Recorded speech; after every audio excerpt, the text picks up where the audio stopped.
Welcome to Spotlight Sessions, where we shine a What's light your on story? incredible impact. What does accessibility mean to you? What's your mission?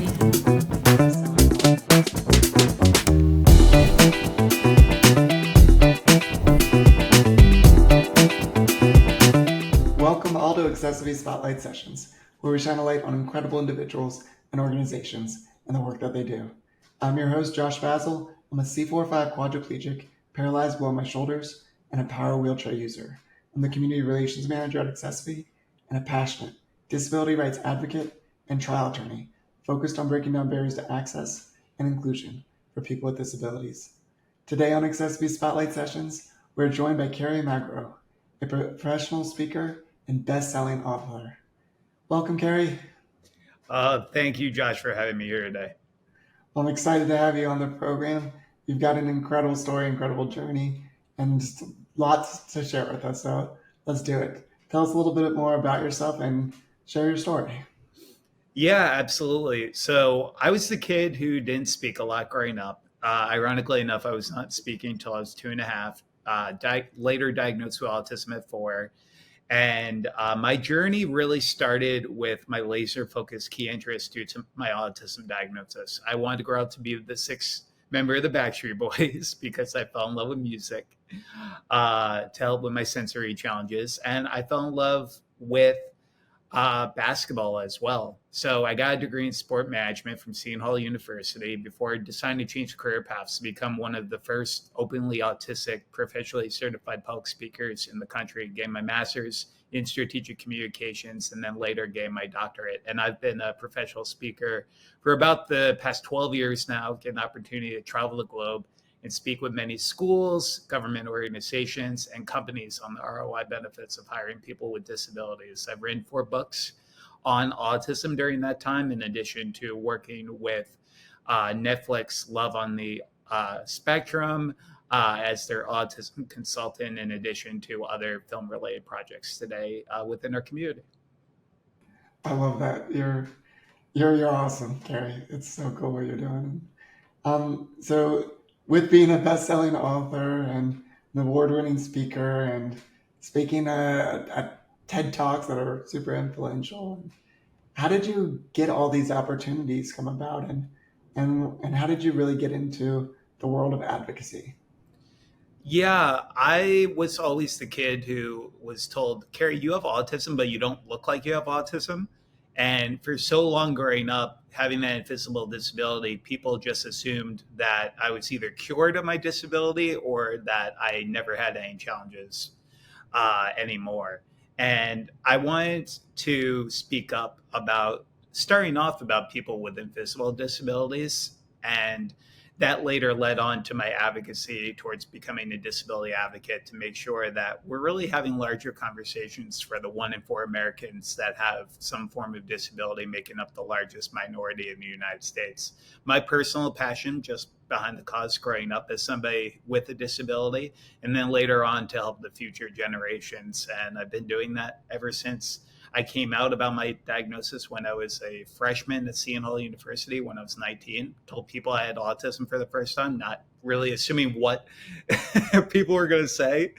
And it leading to 16 years later, here I am continuing to fight for access and supports for our community.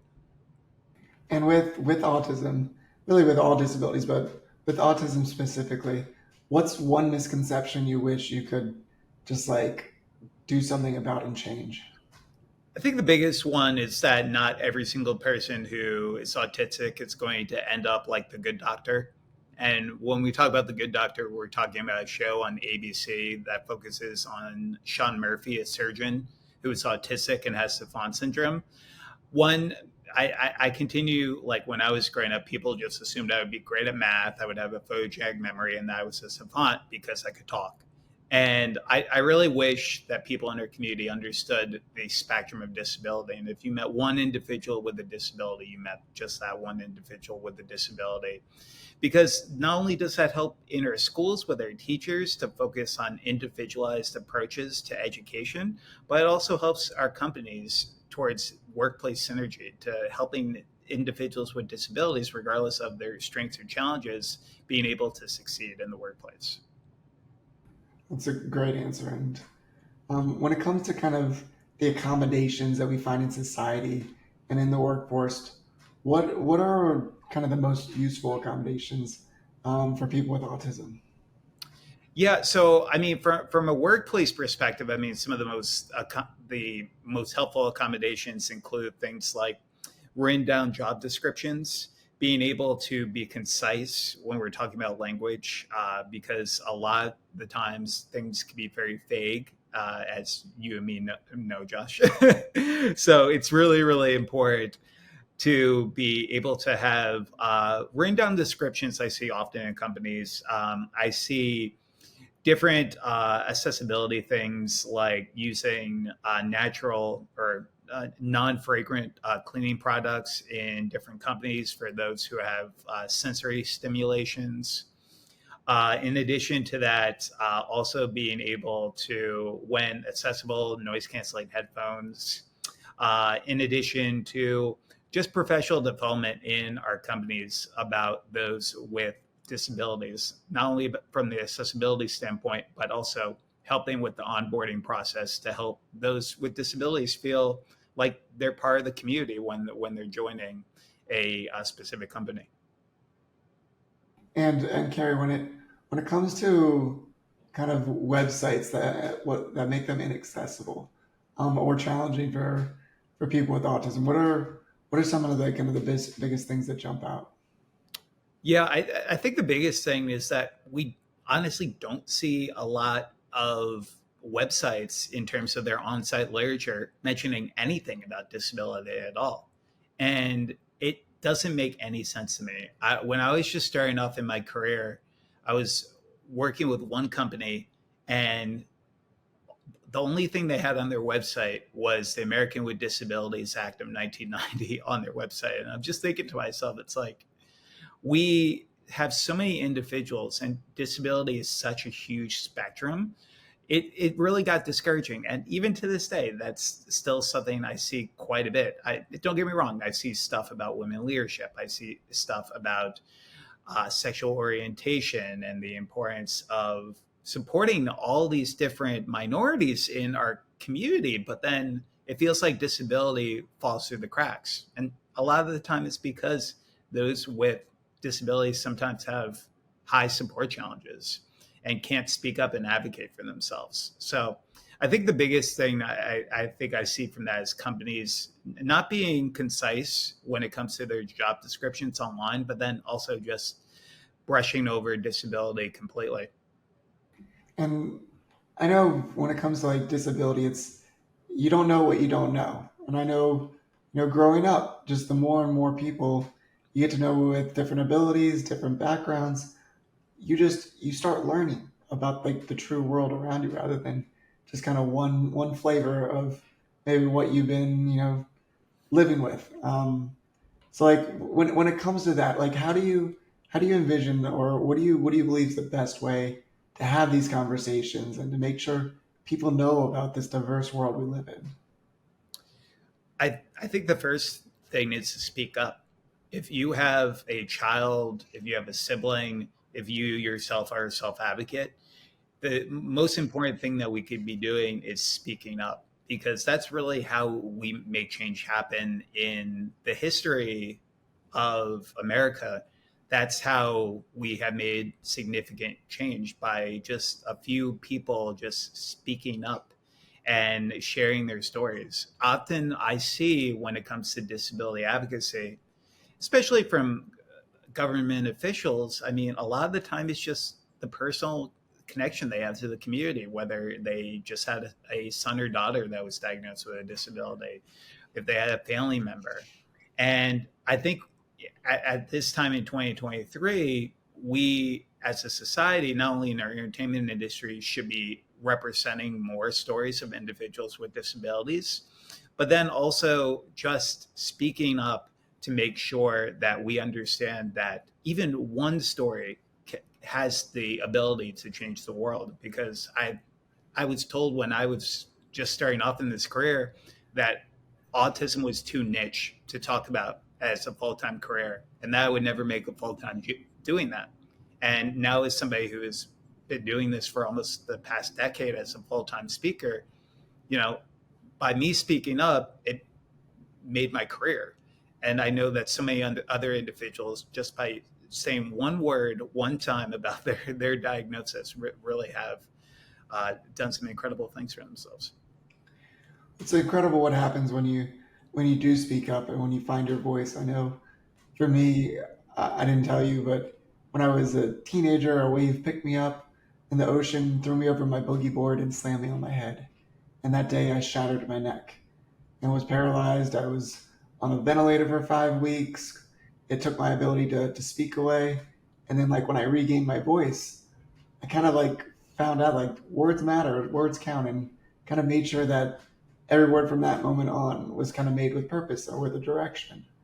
It's it's it's crazy kind of what moments in life kind of push you to finding your voice, and it doesn't have to be a spinal cord injury. It doesn't have to be a disability, but it can be many different things. But like I'd love for more and more people to find their voices, find that confidence, and realize that they have a say in this world.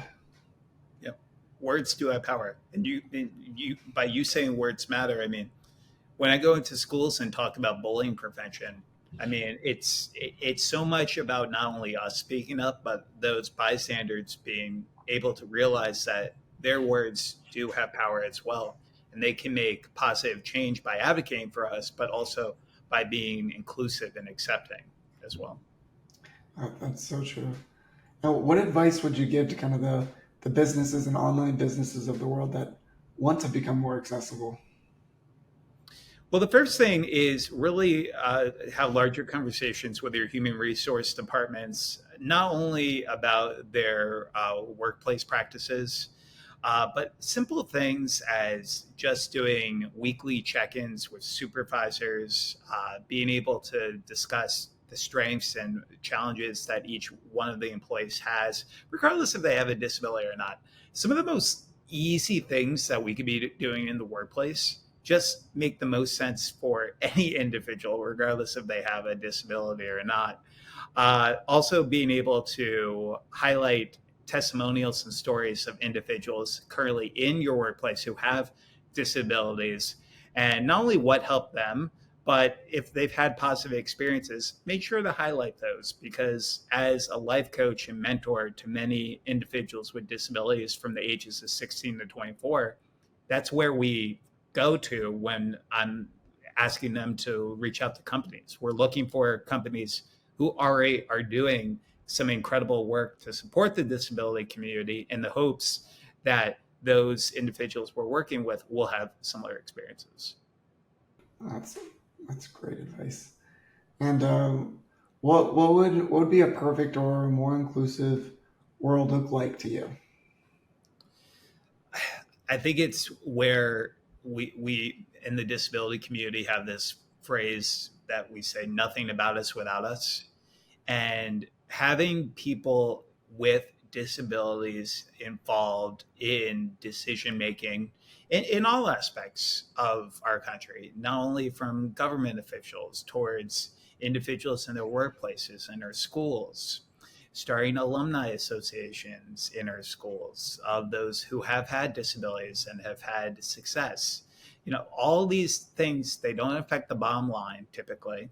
And it just takes some people to avoid stigmas and biases that they may have seen in the disability community, either consciously or subconsciously, and just giving people with disabilities a chance to succeed, just like anyone else. And I feel like if we could get to even a fraction of that point, we could then turn that around for all minorities to make sure that they are getting the accessibility that they need, but also the inclusion and acceptance as well. That's that'd be an amazing direction to go in, and I know we and many others and just the entire community we're fighting for that kind of that chance to dance and to be a part of this world in a more welcoming way. And if you could pick one motto to live by, what would it be?